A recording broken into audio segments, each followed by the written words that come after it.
Halo semuanya, selamat datang kembali. Hari ini kita bakal ngobrolin sesuatu yang ada di mana-mana, tapi jarang banget kelihatan, yaitu bahasa rahasia yang ngejalanin dunia modern kita. Apa itu? Rangkaian listrik. Coba deh pikirin sejenak. Waktu kalian nyalain PC atau scroll-scroll di smartphone, ada ribuan komponen kecil di dalamnya. Pernah kepikiran nggak gimana ceritanya semua komponen itu, prosesor, RAM, layar, bisa ngobrol satu sama lain dan kerja bareng dengan sempurna? Nah, ini yang keren. Semua kerumitan teknologi canggih itu ternyata dasarnya cuma beberapa pola sirkuit yang super simple, tapi juga super kuat. Dan hari ini kita akan bedah tuntas pola-pola itu. Oke, ini dia agenda kita. Kita mulai dari yang paling dasar, rangkaian seri.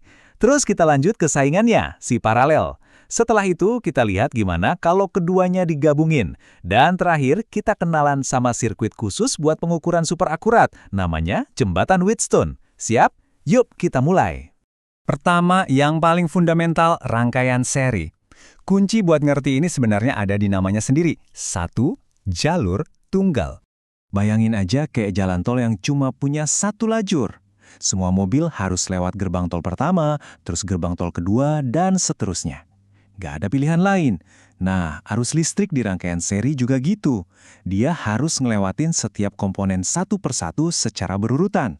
Biar lebih kebayang, kita lihat contoh nyata. Sensor suhu buat proyek Arduino. Kita punya dua komponen yang ngasih hambatan ke arus listrik. Pertama ada resistor biasa, hambatannya 10.000 ohm. Terus yang kedua ada termistor. Ini resistor pinter yang hambatannya bisa berubah sesuai suhu. Di sini nilainya 15.000 ohm. Karena ini seri, ngitung total hambatannya gampang banget. Tinggal dijumlahin aja, 10.000 tambah 15.000, dapat deh 25.000 ohm. Simple kan? Jadi ini poin pentingnya. Di rangkaian seri, setiap kali kita nambahin komponen, itu sama aja kayak nambahin gerbang tol baru di jalan satu lajur tadi. Makin banyak komponen, total hambatannya makin gede, dan arusnya jadi makin kecil. Oke, sekarang kita pindah ke lawannya. Kalau tadi seri itu jalan satu lajur, nah paralel ini ibaratnya jalan tol yang tiba-tiba punya banyak lajur baru. Di sini, komponen-komponennya nggak antre satu-satu. Mereka semua terhubung di titik awal dan titik akhir yang sama.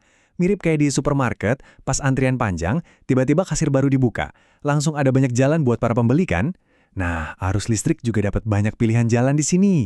Coba lihat contoh kipas pendingin di PC ini. Kita punya 3 kipas, hambatannya 60, 40, dan 120 ohm. Nah, disinilah keajaiban rangkaian paralel kelihatan. Logikanya, makin banyak kipas, hambatannya makin berat kan? Ternyata salah. Total hambatannya malah turun drastis jadi cuma 20 ohm. Kenapa? Ya karena kita ngasih lebih banyak lajur buat arusnya lewat. Jadi secara keseluruhan, alirannya lebih lancar. Manfaat lainnya, kalau satu kipas rusak, yang lain tetap muter. PC kalian jadi tetap adem. Nah, slide ini ngerangkum perbedaannya dengan jelas banget. Seri, satu jalur, hambatan tinggal ditambah. Paralel, arusnya kebagi, total hambatannya malah turun. Ini dua filosofi yang benar-benar beda. Tapi, di dunia nyata, gimana kalau keduanya digabung? Yap, di dunia nyata, para insinyur nggak cuma milih salah satu. Mereka seringnya ngegabungin kekuatan dari seri dan paralel. Hasilnya, rangkaian campuran. Yuk kita lihat cara kerjanya. Contohnya modul IoT ini. Kelihatannya ribet kan? Tenang, kuncinya adalah dipecah-pecah jadi bagian yang lebih kecil, kayak lagi nyusun puzzle. Kita mulai dari bagian paralelnya dulu, yaitu modul Wi-Fi dan layar OLED. Kita hitung, dan ternyata hambatan gabungan mereka itu setara dengan satu komponen sebesar 20 ohm. Nah, sekarang rangkaiannya jadi kelihatan jauh lebih simpul kan? Tinggal kita anggap ini rangkaian seri biasa, lalu jumlahkan dengan resistor R1.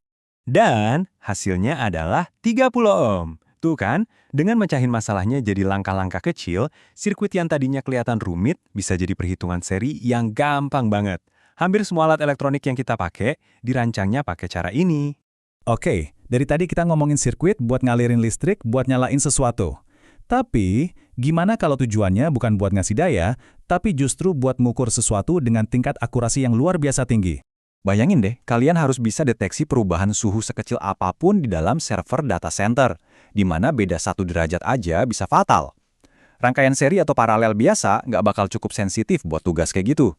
Nah, disinilah kita ketemu sama konsep yang benar-benar beda. Fokusnya bukan lagi soal aliran arus, tapi soal keseimbangan. Anggap aja jembatan Wheatstone ini kayak timbangan super presisi buat listrik. Dia punya dua lengan, dan tujuan utamanya adalah membuat kedua lengan ini seimbang sempurna.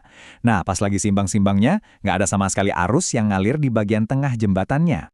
Keseimbangan ini diatur sama rumus yang simple banget tapi powerful. Balik lagi ke contoh sensor di server tadi, kita udah tahu nilai 3 resistor. Kalau alat ukur kita nunjukin nggak ada arus yang lewat di tengah, itu artinya jembatannya lagi seimbang. Dengan begitu, kita bisa pakai perbandingan sederhana ini buat nyari tahu nilai resistor keempat yang belum kita ketahui. Dan setelah dihitung pakai rumus perbandingan tadi, kita bisa tahu dengan pasti kalau hambatan sensor suhu itu adalah 400 ohm pas, servernya lagi adem. Begitu suhu server naik sedikit aja, hambatan sensor ini bakal berubah. Keseimbangan jembatan jadi rusak, dan arus kecil bakal ngalir di tengah, yang langsung memicu alarm. Presisi banget kan? Jadi, ayo kita rangkum cepat ya.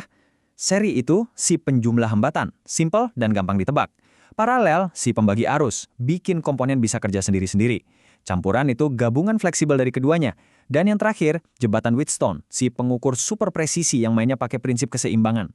Percaya atau enggak, keempat pola dasar ini dalam miliaran kemungkinan kombinasi adalah tulang punggung dari hampir semua teknologi yang bisa kita bayangkan. Jadi nanti kalau kalian lagi pakai gadget apapun, coba deh berhenti sejenak dan bayangin tarian listrik tak kasat mata di dalamnya. Apakah komponen-komponennya lagi antri di jalur seri atau punya banyak jalan tol paralel? Dirancang buat ngasih daya atau buat mengukur sesuatu dengan presisi? Ngerti pola-pola ini adalah langkah pertama buat bener-bener paham dunia teknologi di balik layar. Kira-kira sirkuit mana nih yang paling sering bekerja di dalam gadget favorit kalian? Terima kasih sudah menyimak.